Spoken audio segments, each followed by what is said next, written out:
اللہ جب سارے جہان کے رسول ہیں اور اللہ سارے جہان کا رب ہے، تو جہاں جہاں خدا کی ربوبیت ہوگی، رسول کے علم رسالت ان تمام کو گھیرے ہوا ہوگا۔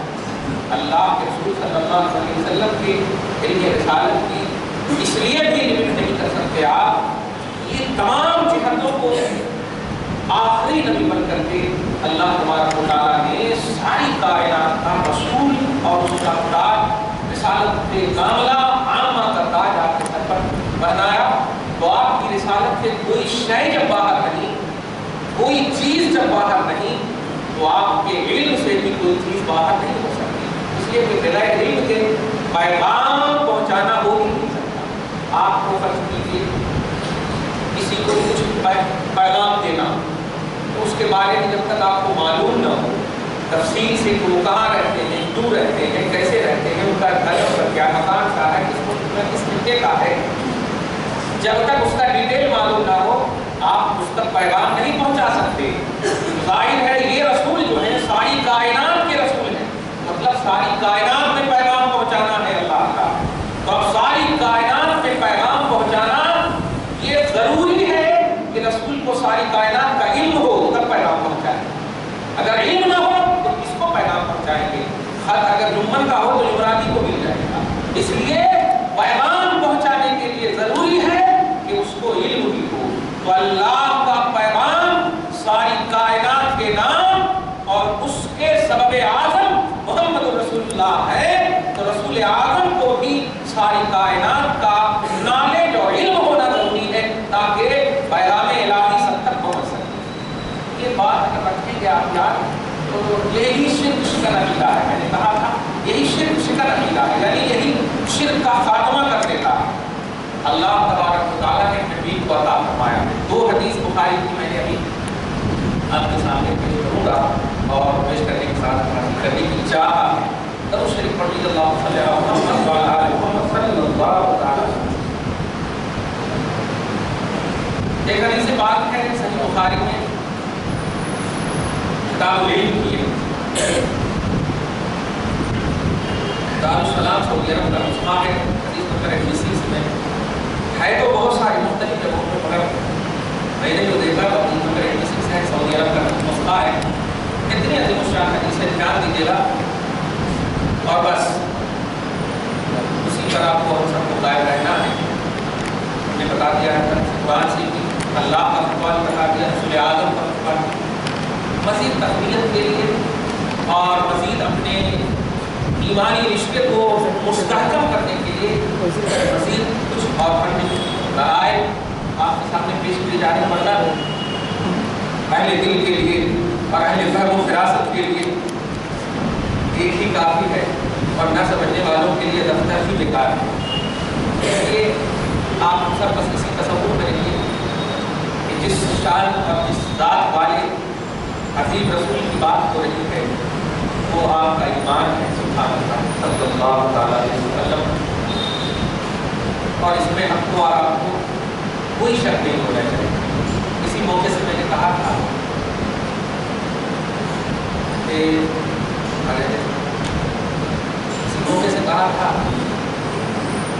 دیکھو بھائی، اگر آپ کو حدیث پر شک ہے، فرض کیجیے تو بڑی امپورٹنٹ بات ہے، اگر حدیث پر شک ہے کہ حدیث ضعیف ہے، موضوع ہے، منکر ہے، ضعیف ہے، یہ ہے وہ ہے، تو دیکھا حدیث کے معاملے میں اگر شک ہے تو ہم تھوڑی دیر حکم کر سکتے ہیں، حدیث ضعیف ہو سکتی ہے، نبی کو ضعیف نہیں کہنا ہے۔ یہ بات اگر نوٹ کر لیے ہے آپ ہمیشہ کے لیے، تو الحمدللہ نبی کی بات ہو رہی، ذات نبی کی بات ہو رہی، نبی کی بات میں اگر آپ کو اعتراض ہے تو کریے، حالانکہ وہ بھی ایک اہل محبت اور اہل ایمان کا یہ شیوا نہیں ہو سکتا، مگر یعنی حدیث کی کوالٹی میں کمزوری کا پہلو، یہ سب پہلو آ سکتے ہیں، مگر حدیث والے مصطفیٰ میں کوئی ضعیف کا پہلو نہیں ہے۔ نبی اعظم بڑا پاورفل ہے، بڑی طاقت ہے، ان کو کبھی ہی کمی ہے، کبھی ہی کمی ہے، اس میں ضعیف کا پہلو نہیں ہے۔ تو ایسے عظیم الشان کمی والے قوت والے مصطفیٰ پر آپ کا ہمارا ایمان ہے، تو آپ کا ایمان باقوت ہونا چاہیے، اور ذات مصطفیٰ کے حوالے سے، بات کے حوالے سے